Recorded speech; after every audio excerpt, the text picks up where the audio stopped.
بسم اللہ الرحمن الرحیم الحمد للہ رب العالمین والصلاة والسلام علی اشرف الانبیاء والمرسلین حبیب الہ العالمین ابی القاسم مصطفیٰ محمد اللہم صلی علی محمد وآل محمد وعلی آلہ الطیبین الطاہرین لا سیما بقیت اللہ فی الاراضین روحی و ارواح العالمین لتراب مقدمہ الفدا ولعنت اللہ علی اعدائہم اجمعین من الآن الى قیام یوم الدین اما بعد فقد قال اللہ سبحانہ حکیم فی کتابہ اعوذ باللہ من الشیطان الرجیم بسم اللہ الرحمن الرحیم انا اعطیناک الکوثر صدق اللہ العلی العظیم صلوات بھیجئے محمد اللہم صلی علی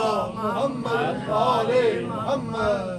آپ سب کو ولادت باسعادت امام حسن عسکری علیہ السلام کی مبارکباد ہو، اور ہم سب اپنے وقت کے امام کی خدمت میں ان کے والد بزرگوار امام حسن عسکری علیہ السلام کی ولادت کی مبارکباد پیش کرتے ہیں۔ درود پڑھ دیا محمد وآل محمد۔ اللہم صلی علی محمد وآل محمد۔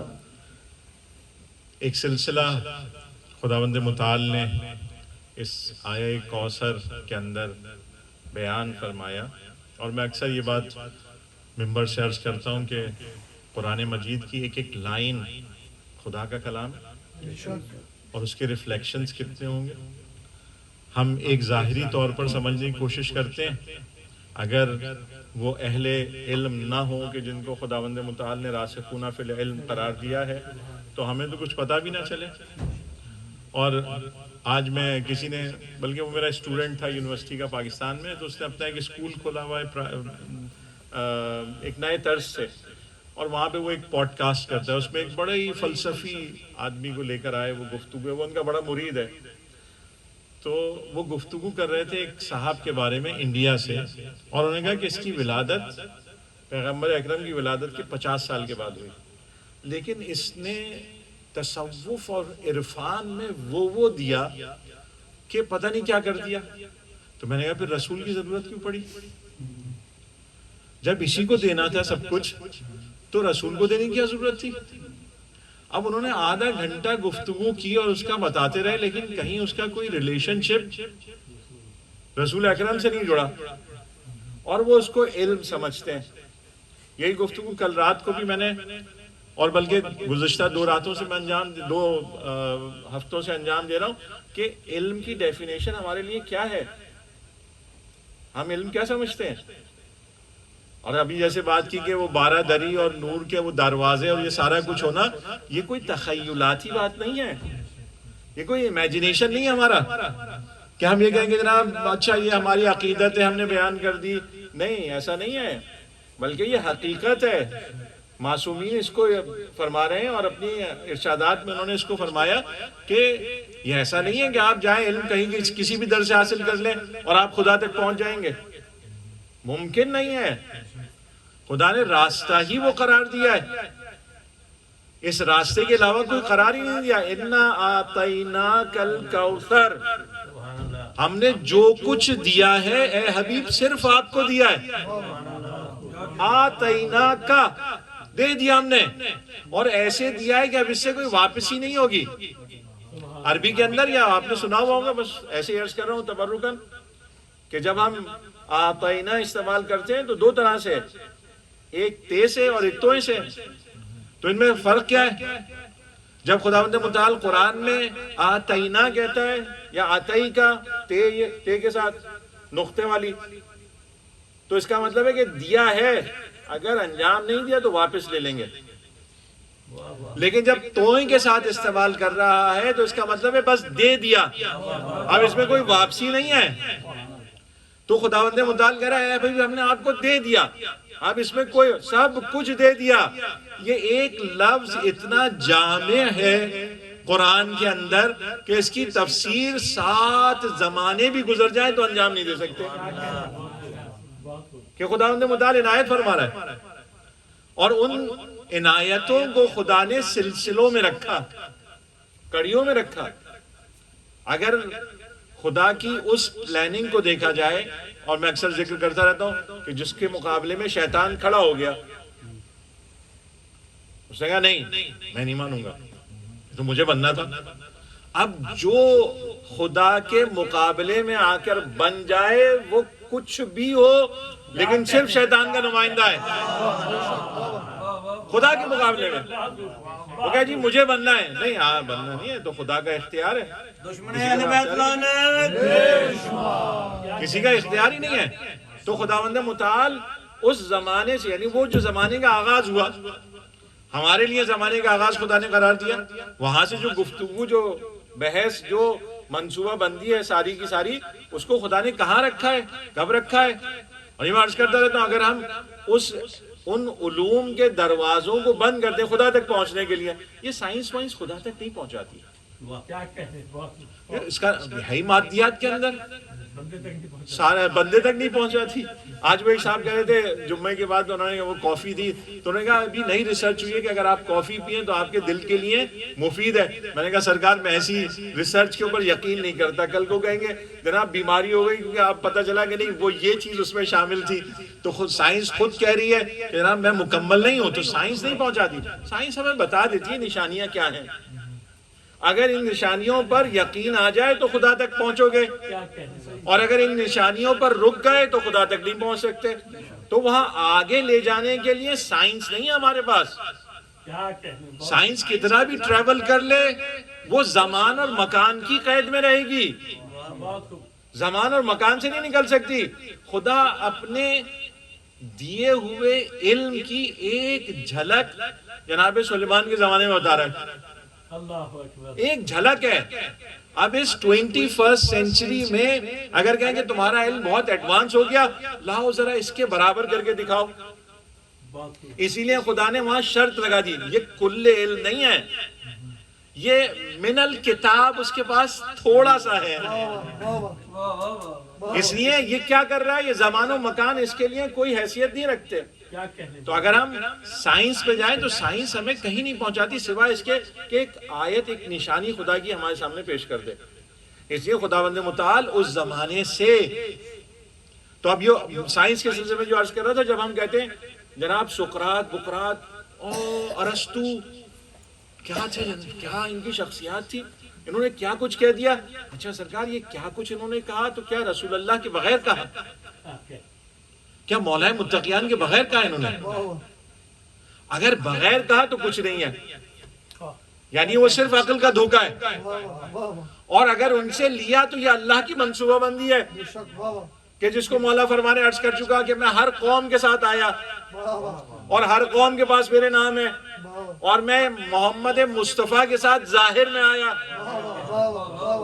تو اب ہر قوم کے پاس وسیلہ علم خدا تک پہنچنے کے لیے صرف اور صرف محمد و آل محمد ہے، اور کوئی وسیلہ نہیں ہے، کسی ذریعے سے نہیں جا سکتے. اس لیے خداوند متعال اس سورہ کوثر میں کہہ رہا ہے اِنَّا أَعْطَيْنَاكَ الْكَوْثَرَ، بس کوثر دے دی. اب تم اس کی تفسیر کرتے رہو، کوثر کا مطلب کیا ہے، وہ حوض کوثر ہے، کوثر کا مطلب کیا ہے، یہ ہے، کوثر کا مطلب ہے وہ ہے. خدا نے کہا ہم نے تمہیں کثیر دے دیا. اب یہ کثیر جب خداوند متعال دے رہا ہے تو اس کی کثرت کیا ہوگی، اس کی کثرت کو ہم سمجھ ہی نہیں سکتے کہ خداوند متعال دے رہا ہے میں نے کثرت کثیر دے دیا تمہیں. ان سلسلوں میں آج 11واں سلسلہ ہے جو خدا اس زمانے کے اندر 250 سال کے اندر ہمارے لیے، ہماری ہدایت کے لیے ہم تک پہنچا رہا ہے کہ ایک سلسلہ ہے. اب روایت کی جاتی ہے، میں پہلے بھی عرض کر چکا کہ ہر نام کو اور اس ٹائٹل کو، کہ جو ٹائٹل معصومین علیہ السلام کے ناموں کے ساتھ لگے ہوئے ہیں، یہ کوئی زمینی ٹائٹل نہیں ہے، یہاں کے ٹائٹل نہیں بنے ہوئے کہ جناب بہت علم دیا تو صادق کہہ دیا، اگر منہ شکافی کر دی علم کی تو باقر کہہ دیا، اگر اس طرح سے کر دیا تو رضا کہہ دیا، اگر ایسے کر دیا تو کاظم کہہ دیا. نہیں، یہ ٹائٹل تو انسانوں کی مجال ہی نہیں ہے کیا دیں. یہ ٹائٹل خداوند متعال نے وہیں پر دیے جہاں پر بنایا. جب بنایا عرض کر چکا کہ کمپریہنسو بنایا, کسی چیز کی ضرورت نہیں ہے. اس دنیا میں آنے کے بعد وہ کسی چیز کے محتاج نہیں ہے, کسی چیز کے محتاج نہیں ہے.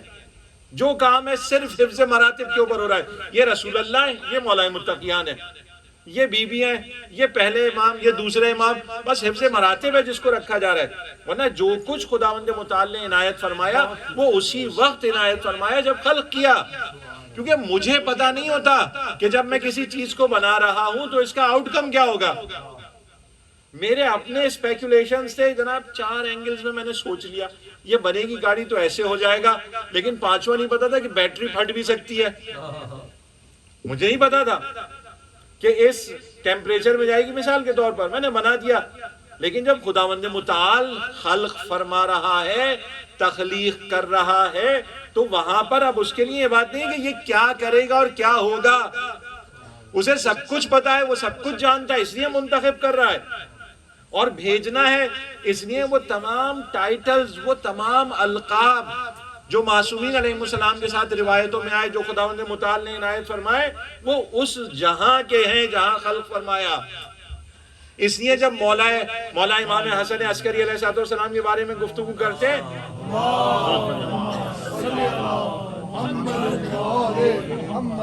تو ٹائٹل آتا ہے عسکری. عسکری کا کیا مطلب جناب؟ وہ عسکری مقام تھا, وہ کینٹونمنٹ ایریا تھا. اچھا کبھی کبھار ایسا بھی ہوتا ہے بعض زبانوں کے اندر, یا بعض لوگ شاید شاعری میں بھی استعمال کر لیتے ہیں, وہ عسکری کی جگہ یا عسکر کی جگہ اصغر استعمال کرتے ہیں گاف کے ساتھ.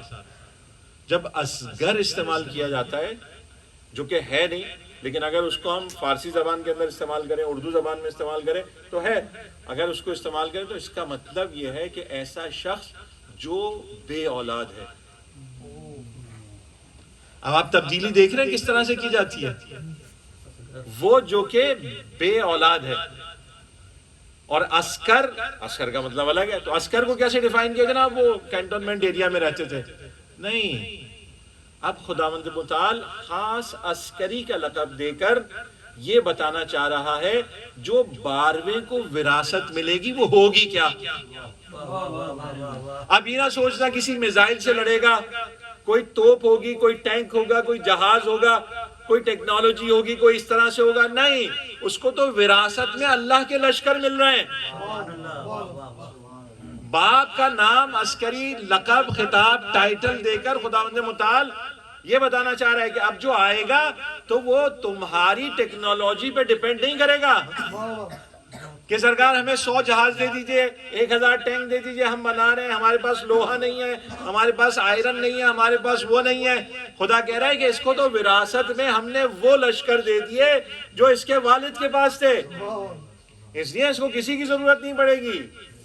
اس لیے جناب ہے وہاں پر منتخب کر کے فرمایا کہ اس کے بعد ہوگا کیا. اس ٹائم پیریڈ کو جانتے ہیں.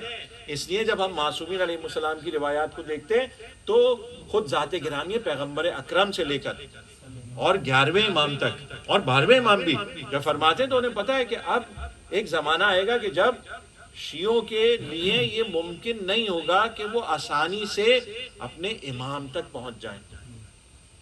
یہ ممکن نہیں ہوگا. اب اس 250 سال کے اندر سن 11 ہجری سے, اور اگر پیغمبر اکرم کا زمانہ استعمال کر لیں تو 300 سال مثلا, اب ان 300 سالوں کے اندر قوم کو ایسے تیار کرنا ہے کہ وہ ان کی ایبسنس میں ایمان پر قائم رہے. یہ ہے ٹاسک کیسے؟ یعنی اب یہ کام کر کے جانا ہے, جانتے ہیں کہ ہم چلے جائیں گے, بتا رہے ہیں. اور میں اس میں ایک بات عرض کرتا ہوں کہ کبھی بھی ایسا نہیں ہوگا کہ حجت خدا, اسم اعظم الہی دنیا کی سیاست کے پیچھے چلے. یہ ممکن نہیں ہوگا. وہ جو خدا کی طرف سے نمائندہ ہے وہ ہمیشہ آگے چلے گا, دنیا اس کے پیچھے ہوگی. ہمیں سمجھ میں نہیں آئے گا, ہم نہیں سمجھ پائیں گے. اور اس کی واضح ترین مثال جب ہم دیکھتے ہیں تو کربلا کے اندر اچھے وہ اصحاب جو مدینہ میں موجود تھے وہ امام سے فرما رہے ہیں گھر والوں کو کیوں لے کر جا رہے ہیں, کیوں لے کر جا رہے ہیں؟ وہ سمجھتے ہیں سیاست اس ملعون کی کیا ہے. انہوں نے کہا کہ وہ سیاست ایسے کر رہا ہے. وہ سمجھ رہے ہیں مولا نعوذ باللہ ٹریپ ہو رہا ہے اس کی سیاست میں. جب عبداللہ ابن عباس مولا سے کیا کہہ رہے ہیں کہ آپ کو قتل کر دیں کوفے والے, میں جانتا ہوں, میرے پاس روایات موجود ہیں, آپ گھر والوں کو کیوں لے کر جا رہے ہیں. ان میں بھی سمجھ میں نہیں آیا, کیونکہ امام اس کی اسٹریٹجی سے آگے کا سوچ رہے ہیں. امام کی منصوبہ بندی آگے کی ہے, کربلا کی نہیں ہے. آگے کی منصوبہ بندی ہے کہ آپ اس کو پہنچانا کہاں ہے, کیسے لے کر جانا ہے. اور جو والدہ ہیں امام کی, ابو محمد اور جناب حدیثہ, ان کے بارے میں جب بات آتی ہے تو جناب حکیمہ خاتون کے پاس لوگ آئے. اب میں یعنی ارتباط دینا چاہ رہا تھا. جناب حکیمہ خاتون کے پاس آئے اور کہا کہ امام تو غیبت پہ چلے گئے, 12ویں ماہ, ہم کس سے رابطہ کریں. تو آپ نے کہا جاؤ جا کے حدیثہ سے رابطہ کرو, ابو محمد کی والدہ سے. تو کہا میں اس سے رابطہ کروں, اس امام کے لیے جو ایک خاتون کو اپنا نائب بنا کر چلا گیا یا وزیر بنا کر چلا گیا. پوچھنے والے. تو وہاں سے جناب حکیمہ خاتون جواب دیتی ہے, کیا تو نے کربلا نہیں دیکھی جہاں حسین نے زینب کو اپنا وصی قرار دیا. یعنی یہ مقام ہے والدہ کا, امام حسن عسکری علیہ السلام کی والدہ کا مقام, کہ جب 12ویں امام غیبت میں جا رہے ہیں تو لوگ کیا کریں, ابھی ایک دم سے کیا ہوگا. تو کہا کہ جاؤ جا کے رجوع کرو ابو محمد سے, ابو محمد کی والدہ سے, وہ تمہیں بتائیں گی تمہیں کیا کرنا ہے. یہ مقام امام کی والدہ کا ہے. تو اس لیے جو خداوند متعال کاموں کو انجام دے رہا ہے, جس طرح سے جس منصوبہ بندی میں جا رہے ہیں, ہماری سمجھ میں نہیں آتا. ہم اپنے سٹینڈرڈز کے مطابق اس کو سولو نہیں کر سکتے کہ نہیں میں خاتون کے پاس جا کے کیوں پوچھوں, آپ کا مسئلہ ہوگا. لیکن اگر امام اپوائنٹ کر کے جا جائے تو میرے لیے تو کوئی میں تو کچھ کہہ ہی نہیں سکتا. میں کہوں نہیں میں نہیں مانتا, کیونکہ میری یہاں جو قبیلہ ہے وہ خواتین کو نہیں مانتا. نہیں, امام نے دیکھا ہے, امام جانتے ہیں. درود پڑھیے گا محمد و آل محمد. اللہم صلی علی محمد و آل محمد. اس لیے ائمہ علیہم السلام تمام زمانوں میں جس چیز کے اوپر اپنی طرف سے لوگوں کو تیار اور آمادہ کر رہے ہیں کہ جس کی وجہ سے اس ایبسنس میں جب امام موجود نہیں ہے تو کیا چیز ان کو بچائے گی. یعنی اب یہ میرے لیے اور آپ کے لیے سوال ہے نا کہ 1200 سال ہو گئے, ان 1200 سالوں کے اندر امام نے وہ کیا کام کیا کہ جس کی وجہ سے ہم محفوظ ہیں, ہمارا ایمان محفوظ رہے. تو کسی نے آگے پوچھا 11ویں امام سے, اور پوچھنا ہے کہ مولا یہ کیا مطلب ہے من کنت مولا فہذا علی مولا, اس کا کیا مطلب ہے. آپ نے فرمایا خدا رسول اکرم نے یہ جملہ کہہ کر مولائے متقیان کو حزب اللہ کا علم قرار دے دیا, اللہ کی پارٹی کا علم قرار دے دیا کہ جب تم منتشر ہونے لگو تو اس علم کے سائے میں آ کر جمع ہو جاؤ. اس علم کے سائے میں آ کر جمع ہو جاؤ. کون سا علم ہے؟ من کنت مولا فہذا علی مولا. اس علم کے سائے میں آ کر جمع ہو جاؤ تاکہ تم منتشر نہ ہو. اپنے انتشار کو روکنے کے لیے, انتشار کب ہوگا؟ جب انسان اپنے ایمان سے باہر نکلنے لگے گا, جب انسان اپنے نفس پر جانے لگے گا, جب انسان اپنی رائے کے مطابق سوچنے لگے گا, جب انسان اپنی عقل کے مطابق اور اپنی لاجک کے مطابق سوچنے لگے گا تو انتشار ہو جائے گا. اس لیے اس انتشار کو ختم کرنے کے لیے کس چیز کو مرکز قرار دیں تو 11ویں امام فرما رہے کہ رسول اللہ نے ولایت علی ابن ابی طالب کو تمہارے لیے مرکز قرار دیا ہے کہ تم منتشر نہ ہو. امیر المومنین علیہ السلام صلوات. اللہم صلی علی محمد و آل محمد. اس لیے فرماتے مولا کہ یتیم وہ نہیں ہے جو اپنے والدین سے بچھڑ جائے. یتیم وہ نہیں ہے, یتیم وہ ہے جو اپنے امام سے علیحدہ ہو جائے. وہ یتیم ہے کہ جس کا کوئی سرپرست نہیں ہے. سرپرستی کون سی سرپرستی؟ وہ سرپرستی جو ایمان کو محفوظ رکھے. اس لیے ہر امام جس بات کی تاکید کر رہا ہے, دیکھیے وہ جو اعمال ہیں ان کو انجام دیا جاتا ہے, اس میں کوئی شک نہیں ہے. وہ جو واجبات ہیں انہوں نے کہا واجب ہے تو واجب ہے, میری کیا اوقات ہے, میری حیثیت کیا, میں کہوں نہیں جی یہ واجب نہیں ہے, ایسے واجب نہیں ہے, ویسے واجب نہیں ہے. مجھے تو کچھ نہیں پتا. نماز میں سر سیدھا کھڑا کیوں, نماز میں ہاتھ ایسے کیوں رکھوں, مجھے تو کچھ بھی نہیں پتا. میں کہاں سے ڈیفائن کروں گا؟ تو جو چیزیں اپنے پاس ہیں, لیکن جس چیز کی طرف رہنمائی فرما رہے ہیں کہ دیکھو تمہاری نمازیں, تمہاری زکوٰۃ, تمہارا روزہ, تمہارا حج, یہ سب کچھ اس وقت تمہیں نتائج دے گا جب تم اپنے آپ کو امامت سے منتصر رکھو گے. اب 11ویں امام کو یہ پتا ہے یہ وہ آخری کڑی ہے جو حاضر سے غائب کی طرف متصل کر رہی ہے. حاضر سے غائب کی طرف. اب لوگوں کے سامنے نہیں ہوگا, امام نہیں ہوگا, تو امام کو کیا کام کرنا ہے؟ آپ اس بات کو رکھیے گا کہ امام کی اسٹریٹجی آگے کی ہوتی ہے. وہ ملعون متوکل عباسی وہ کیا کر رہا ہے؟ وہ کہہ رہا ہے کہ امام کو ایسے لے کر چلے جاؤ کہ ملاقات ہی نہ ہو.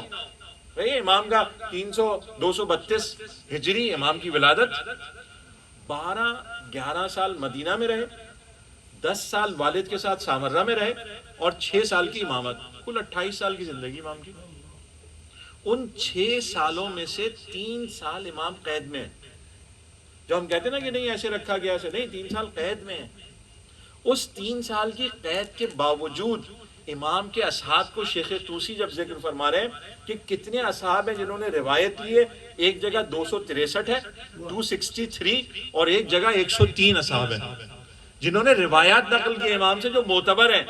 اب امام کیسے کر رہے تھے, ایک واقعہ سنا دو. امام نے اپنے خادم کو کہا کہ جاؤ یہ عصا ہے, لے کر جاؤ, اور جا کر یہ چیزیں اور عصا جو ہے وہ ہمارے فلاں صحابی کو دے دو. وہ راستے میں گئے, کچھ جھگڑا ہو گیا کسی بات پر. اب خادم ہے, ظاہر بات ہے سارا وہ کیلیبر تو نہیں, اس لیے امام نے کچھ بتایا نہیں تھا, کہا یہ عصا ہے, یہ چیزیں لے کر چلے جاؤ, جا کے دے دو. وہ کچھ بد کلامی کی, اس نے امام کی شان میں گستاخی کی. ایک مرتبہ عصا اٹھایا اور اس نے مارا. خادم نے جب مارا تو وہ عصا بیچ میں سے کھل گیا. جب کھل گیا تو انہوں نے دیکھا کہ اس میں تو خط رکھے ہوئے, جلدی سے اٹھا کے بغل میں لیا, اس کو دوبارہ سے پیک کیا, مولا کے پاس آئے اور کہا کہ مولا اس طرح سے ہو گیا. مولا نے کہا خبردار, جب تمہیں کوئی ماموریت دی جائے, ذمہ داری دی جائے, تو پھر ادھر ادھر نہ دیکھو, اپنا راستہ معین رکھو, جو کام دیا اس کو انجام دینے کے بعد ہمارے پاس آؤ. تو اب امام کس طرح سے رابطہ فرما رہے ہیں؟ یعنی علم غیب سے بھی ہو سکتا تھا, ممکن ہے, امام کی طاقت ہے. جب کوئی آتا ہے امام سے کہتا ہے, امام فرماتے ہیں پریشان ہو, مالی پریشانیاں ہیں, غیب. دیکھیے میں عرض کر چکا ہوں ممبر سے کہ ہم معصومین علیہ السلام کے غیب کو ان کی کوئی ایکسٹرا آرڈینری صفت سمجھتے ہیں, ایکسٹرا آرڈینری, جبکہ ان کی شخصیت کا حصہ ہے جو خدا نے قرار دیا. خدا کہتا ہے جس کو میں چاہوں دے دوں گا, تو جس کو چاہا, جو چاہت ہے خدا کی, ان کو دے دیا, تو ان کے پاس موجود ہے. یہ بتا دینا کوئی کمال نہیں ہے. کمال سے مطلب ہم یہ کہیں کوئی کمال کر رہے ہیں, نہیں, کمال ان کا نہیں ہو, تو جانتے ہیں ان کے پاس یہ چیزیں, ایبلٹی ساری موجود ہیں. وہ شخص آیا, اس نے کہا, مولانا نے فرمایا نہیں, ابھی تمہارا ایک عزیز ہے جو مرنے والا, اس کا ارث اتنے دنوں کے بعد تمہیں مل جائے گا, اس کی وجہ سے تمہاری ساری مشکلات جو ہیں وہ حل ہو جائیں گی. تو یہ غیب بھی تھا, اس غیب کو بھی رکھتے. لیکن امام ان اصحاب کو ان دنیا کی ریسورسز کے ساتھ ٹریننگ دینا چاہتے تھے کہ تم ان ریسورسز کے ساتھ ایسے ٹرینڈ ہو جاؤ کہ تم ہماری ایبسنس میں کام کر سکو. غیب کے اوپر نہیں, وہ مدد آتی رہے گی, غیب کے اوپر نہیں. تو امام نے 103 یا 263 کمپینینز کو ٹرین کیا, احادیث دی. کب؟ 3 سال قید میں, اور 3 سال اگر آزاد بھی ہیں امام. 11ویں امام کی بات کر رہا ہوں. تو کیسے کہ جب کوئی آدمی سلام کرنے کے لیے آگے بڑھتا ہے تو امام فوراً ہاتھ کا اشارہ کرتے ہیں, اپنے دوسرے صحابی کو اشارہ کرتے ہیں, جاؤ اس کو کہو کہ سلام نہ کرے ورنہ اس کو اٹھا کے لے جائیں گے. حالات آسان نہیں تھے. وہ جو قبر سید الشہداء کو خراب کرنا چاہ رہا ہے وہ کیسے باقی رکھے گا کسی اور کو؟ اس لیے امام کی اب ذمہ داری یعنی امامت تک پہنچانا ہے. اس لیے 40 اصحاب, کبھی ابن اسحاق قمی, کبھی دوسرے افراد کو زیارت کروا رہے ہیں 12ویں امام کی, زیارت کروا رہے ہیں, دکھا رہے ہیں کہ یہ میرے بعد حجت ہوگا, اس کی طرف تم رجوع کرو گے, یہ سلسلہ قائم رہے گا. میرے بعد ایسا نہیں ہو رہا کہ نسل ختم ہو رہی ہے, اب کوئی موجود نہیں ہوگا, کوئی کام انجام نہیں دیا جائے گا. نہیں, میں تمہیں دکھا رہا ہوں. اور وہ کہتے ہیں کہ ہماری تربیت اس طرح سے کی گئی کہ ہم غیب کی بنیادوں پر اپنے امام سے رابطہ کر سکیں. اب امام اگر کسی کو اپوائنٹ کر کے جا رہے ہیں تو ان کے لیے واجب ہے کہ وہ اس کی طرف رابطہ کریں اور اس سے تعلقات میں برقرار رکھیں, جو احکامات وہ دے رہا ہے اس سے حاصل کرتے رہیں, اس سے ہٹ نہیں سکتے. تو امام اپنے 3 سال میں وہ کام کر رہے ہیں جو ہم 1200 سال میں آج ثمرات دیکھ رہے ہیں. 3 سالوں کے اندر امام کو کام انجام دینے کہ اگر امام اس طرح سے تربیت نہیں کریں گے. اور کہنے کا مقصد کیا تھا میرا, جو میں نے مثال عرض کی کہ دنیا سے اور زمانے سے آگے بڑھتے ہیں. متوکل ملعون یہ سمجھ رہا ہے کہ میں امام کو نظر بند کر کر امام کے رابطوں کو روک سکتا ہوں, اور بے عین ہی امام یہی چاہتے ہیں کہ لوگوں سے رابطے کم ہوں, کیونکہ اب غیبت کا زمانہ آنے والا ہے. اس لیے انڈائریکٹلی ہم لوگوں تک ہدایت پہنچائیں. تو وہ اپنے تئیں سوچ رہا ہے کہ میں نے امام کو روک لیا, لیکن امام کا منصوبہ یہی تھا کہ ہم اپنے آپ کو لوگوں سے دور رکھیں اور اس طرح سے لوگوں کے سامنے رہیں کہ لوگ ہمیں نہ دیکھیں لیکن ہماری ہدایات پر عمل کرتے رہیں. تو امام اپنی منصوبہ بندی میں ہمیشہ آگے ہے, کیونکہ وہ خدا کا نمائندہ ہے. خدا اس منصوبہ بندی کو کر کر بھیج رہا ہے کہ تمہیں لوگوں کو کس طرح سے ٹرین کرنا ہے. درود پڑھیے گا محمد و آل محمد. اللهم صل على محمد وآل محمد. اس لیے امام 2-3 بس امام کی طرف سے امام فرماتے ہیں کہ یہ جو غیبت ہو رہی ہے یہ سنت ہے کس کی؟ خضر کی اور ذوالقرنین کی.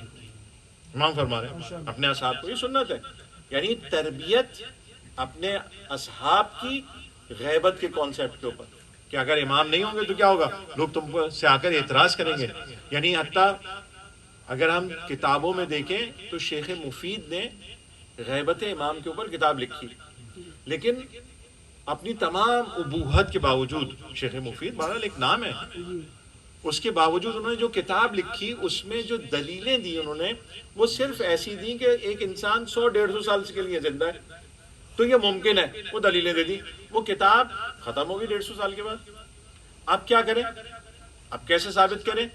تو اب دوسری کتاب لکھی گئی جو ہماری ریسورسز میں, پرائمری ریسورسز میں پہلی کتاب ہے جو امام کی ان لمیٹڈ غیبت کے اوپر ڈسکس کر رہی ہے, اور وہ کتاب ہے کتاب الغیبہ ابن ابی زینب کی, کہ جو جناب شیخ کلینی کے کاتب تھے, اور انہوں نے کتابت کر کے وہ کتاب لکھی تھی ابن ابی زینب, اور کتاب الغیبہ کے نام سے. وہاں پر دلیلیں دے رہے ہیں اگر امام نے اپنے اصحاب کو غیبت کے اوپر ٹرین نہ کیا ہوتا تو یہ حدیثیں نہ پہنچتی ہمارے پاس. شیخ مفید تک پہنچی, لیکن انہوں نے کہا 150 سال 200 سال, وہ دلیلیں دے دی کہ فلاں شخص تاریخ میں 200 سال زندہ تھا, فلاں 150 سال زندہ تھا, وہ کتاب ختم ہو گئی. لیکن کتاب الغیبہ کے اندر امام کی ان لمیٹڈ غیبت کو ثابت کیا گیا کہ امام کبھی تک کے لیے بھی زندہ رہ سکتے, ان کے لیے کوئی مسئلہ نہیں ہے. ان دلیلوں سے واضح کیا جس کو امام, تو جناب خضر وہ پہلی دلیل بن جائیں گے کہ خدا نے جناب خضر کو زندہ رکھا تو خدا اس 12ویں کو بھی زندہ رکھے گا لمیٹڈ کے لیے. تو امام کہہ رہے ہیں کہ دیکھو یہ جو سنت ہوگی یہ کوئی نئی سنت نہیں آ رہی, یہ خضر اور ذوالقرنین کی سنت ہے جس کو خدا نے اس دنیا میں پہلے سے اجرا کر دیا ہے, وہ موجود ہے, جس کی بنیاد پر تم لوگوں کو بتا سکتے ہو کہ امام آئے گا اور اس کے بعد غائب ہو جائے گا. ایسا نہیں ہے, لیکن اس کے بعد جو پریشانیاں ہیں اس غیبت کے اندر, اس کو بھی جیسے میں نے عرض کیا کہ معصومین علیہ السلام کس بات پر اتفاق, نماز پڑھ لو گے, سب کر لو گے, بس میں اپنی آرائش کو ختم کرتا ہوں کہ سارے کاموں کو انجام دے دو گے, لیکن دیکھو ڈرنا مت, ڈرنا مت. بہت سے لوگ آئیں گے, بہت سے علماء آپ کو نظر آئیں گے, ٹھیک ہے, ان کی ایک رائے ہے, ہم کوئی بات نہیں کر رہے کہ غلط ہے یا کیا, انہوں نے جو سمجھا. لیکن جب ہم 11ویں امام کی اس مشہور حدیث کو دیکھتے ہیں جس میں مولا کیا فرما رہے ہیں, کیا نشانیاں شیعہ کی؟ انگوٹھی پہننا. کہاں پر؟ اب آپ دیکھیں کتنے مائنیوٹ لیول پر بتا رہے ہیں. آپ کہتے ہیں کہ شیعہ وہ ہے جو عقیق کی انگوٹھی پہنے گا, نہیں, ایسا نہیں فرمایا. کہا شیعہ وہ ہے جو اس انگلی کے اندر عقیق کی انگوٹھی پہنے گا, سیدھے ہاتھ میں الٹے ہاتھ میں پہن لیں. کہا نہیں. کیوں فرما رہے ہیں؟ وہ واقعہ مشہور ہے, وہ ملعون جب آیا عامر بن عاص, اور اس نے آ کے جب آربیٹریشن کے بعد جب اپنے فیصلے کو بیان کرنا تھا تو اس نے کیا کیا؟ اس نے سنت رسول کے خلاف عمل کیا. کیا کہا؟ کہا جیسے ہم انگوٹھی پہنے ہوئے ہیں اس طرح سے میں معاویہ ملعون کو ہٹا رہا ہوں خلافت سے، اور جیسے میں نے انگوٹھی پہنی اس کو میں خلافت پر نصب کر رہا ہوں. اب وہ مثلا الٹے ہاتھ میں انگوٹھی پہنتے ہیں، رسول کی سنت ہے سیدھے ہاتھ میں انگوٹھی پہننا. تو 11ویں امام کیا فرما رہے ہیں کہ یہ صرف انگوٹھی پہننا نہیں ہے، یہ سنت رسول پر عمل کرنا ہے کہ جس سے تم محروم اگر ہو گئے تو امامت سے ہٹ جاؤ گے. دوسرا ایسپیکٹ جو ہماری سمجھ میں آیا، نہ جانے امام کیسا چاہتے تھے، ہم جو سمجھ پا رہے ہیں کہ دیکھو اب ہم معاشرے میں نہیں چاہتے کہ تم چھپ کر زندگی کرو، اس لیے اپنا اظہار کرو. کیسے اظہار کرو؟ انگوٹھی پہن کر سیدھے ہاتھ میں اظہار کرو کہ تم شیعہ ہو. تمہیں ڈر نہیں ہونا چاہیے. اسی طرح سے اب دیکھیے میں جاؤں گا کہیں جا کے نماز پڑھ لوں، یہاں پر بھی کسی مسجد میں چلا گیا، اچھا جناب وہاں مسجد کھلی ہوئی ہے، میں نے جا کے وہاں پر نماز پڑھ لی. جب نماز پڑھ لی تو میں نے آرام سے بسم اللہ کا چلا. امام نے فرمایا نہیں، بسم اللہ تمہیں اونچی آواز میں ہی کہنا ہے، تمہارے لیے واجب ہے. دیکھو تقیہ اب تمہارے لیے نہیں ہے، تم تقیہ اختیار نہیں کرو گے، تم چھپ کے رہو. ہم وہ سب کام کر کے چلے گئے جو تمہیں تقویت اور قوت فراہم کر رہے ہیں. اب تم چھپاؤ گے نہیں، اگر چھپایا تو نقصان میں رہو گے. ہمیں نظر آتے ہیں سادات جنہوں نے چھپایا، اب نسلیں منحرف ہو گئی ہیں. سید رضوی ہیں، تقوی ہیں، لیکن منحرف ہو گئے. مولا نے فرمایا نہیں، اپنے سے نہیں، اب ہم تمہیں یہ بتا رہے ہیں تم اپنے ایمان کا اظہار کرو، ہم تمہارے محافظ ہیں، ہم تمہاری حفاظت کریں گے، اس لیے ڈرنا مت. تو اب اگر 11ویں امام، اب کوئی بھی کہے امام نے کسی زمانے میں فرمایا، بالکل فرمایا، وہ سچویشن کہیں ہو سکتی ہے، لیکن عموم شیعت کے لیے جو جنرلائز فارمولا دیا کہ نہیں، آج today we are facing the crisis in our youth and they are facing they have feared to identify themselves as a Shia. اگر ہم نے ان کو کانفیڈنس نہیں دیا it will be a problem for them that you should proud that you are a Shia. Show your identities that you are a Shia. Don't be scared. اس کی ضمانت مولا نے، مولا کو نہیں پتا تھا کیا ہوگا. مولا نہیں جانتے تھے 11ویں امام کہ اگر تم نے انگوٹھی پہنی تو پکڑ لیں گے، اگر سجدگاہ رکھی تو پکڑ لیں گے، اگر بسم اللہ زور سے کہا تو پکڑ لیں گے، اگر 40 کی زیارت پکڑی تو پکڑ لیں گے. نہیں، اب تم کرو، ہم تمہارے ضامن ہیں. اگر اس میں موت بھی آ گئی تو ہمارے پاس ہی آؤ گے، کہیں اور نہیں جاؤ گے.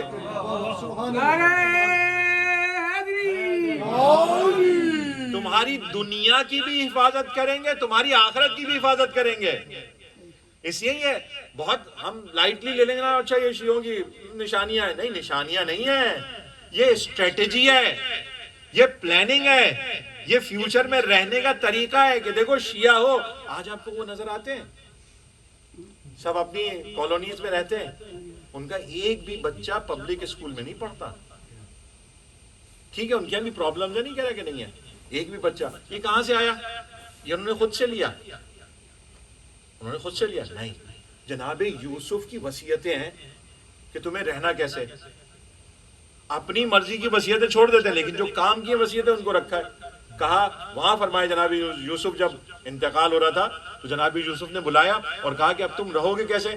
کہا رہو گے ایسے کہ ایک مرکز بناؤ گے، اپنے گھر آمنے سامنے بناؤ گے، اس مرکز میں آ کر نمازیں پڑھو گے اور ساتھ رہو گے. انہوں نے اس کو پک کر لیا، آج تک رہ رہے ہیں. ہمارے امام ہمیں اسٹریٹجی بتا کر جا رہے ہیں کہ دیکھو انگوٹھی پہننا، تربت رکھنا، بسم اللہ کو بآواز بلند پڑھنا، 51 رکعت نماز روزانہ پڑھنا، اور اس کے بعد زیارت 40. مولا متوکل کے زمانے میں جو قبر کو مسمار کر رہا ہے، آپ ہمارے 40 کی زیارت پڑھنا نہیں. میں نے بہت سرچ کیا، ڈھونڈا کہ مجھے یہ لفظ مل جائے کہ امام فرما رہے پڑھ لو، زیارت پڑھ لو، زیارت عاشورہ پڑھ لو، یہ ملتا ہے. امام کی زیارت پڑھ لو، امین اللہ پڑھ لو، آل یاسین پڑھ لو. لیکن جب امام فرمانے کا زیارت 40 پر جاؤ، پڑھو نہیں. اسٹریٹجی بتا رہے ہیں. 1200 سال کے بعد جب تم دیکھو گے تو تمہیں نظر آئے گا کہ تشیع کا اجتماع کیسا ہوتا ہے. یہ ایک جھلک ہے 12ویں کے آنے کی، ایک جھلک ہے جہاں پر جب آپ جاتے ہیں تو کسی بھی، اب تو پہلے ان کے ہوتے تھے موقف لگا لیے، اب بہت سے لوگ لگا رہے ہیں مختلف نیشنلٹیز کے، لیکن ایک سبق لیا کہ دیکھو دینا ہے بغیر کسی تمیز کے. یہ نہیں کہیں گے وہ عرب جو اپنی نیشنلٹی میں، اپنے ٹریڈیشنز میں، اپنے کلچر میں اتنا اسٹرانگ ہے کسی اور کو قبول نہیں کرتا. جب آپ جائیں گے تو کہیں گے آپ کو کون سی چائے چاہیے، یہ ڈارک والی یا لائٹ والی یا دودھ والی چائے چاہیے، کیونکہ میں امام کی طرف سے ہوں تو اب میرے لیے نہیں ہے کہ میں صرف آپ کو اپنا پلاؤں، جو آپ چاہتے ہیں وہ پلانے کی کوشش کروں گا.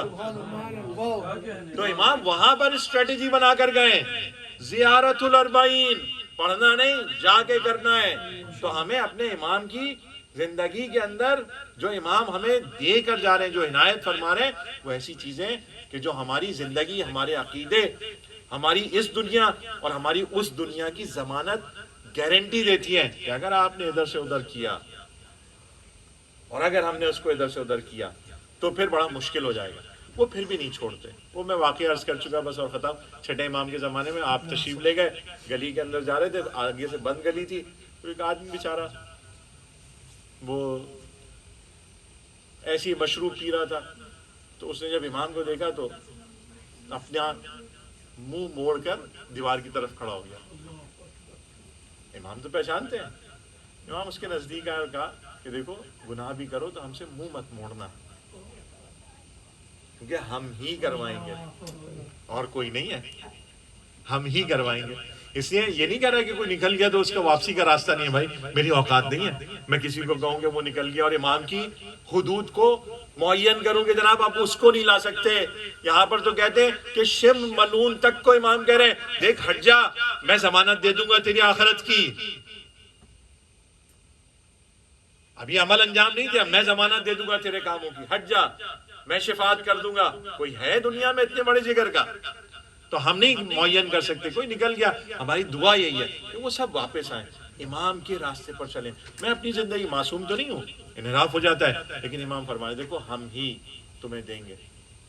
یہ جو دنیا کے اندر تمہارے پاس عزت آئے گی یہ ہمارے سے متصل ہو کر آئے گی، ہمارے سے ہٹ کر نہیں آئے گی. اگر کوئی خدا تک کا راستہ نہیں بتا سکتا تو کوئی بھی عزت کا راستہ بھی نہیں بتا سکتا سوائے ان ہستیوں کے.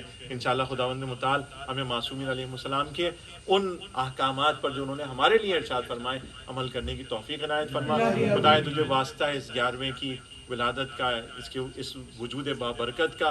خدایا ہماری جو کوتاہیاں ہیں ان سے درگزر فرما. خدایا ہمیں زیادہ سے زیادہ اچھے کاموں کو انجام دینے کی توفیق عنایت فرما. خداوند متعال ہم سب کو اتحاد، یگانگی، ایک ہو کر کام کرنے کی توفیق عنایت فرما. خدایا جو افراد بیمار ہیں ان کو صحت کاملہ، شفا عاجلہ عنایت فرما. خدایا جو پچھلے سال اس جشن میں اور اس طرح کے جشن میں موجود تھے، اس دفعہ نہیں ہے، خدایا ان پر اپنی رحمتوں کو نازل فرما.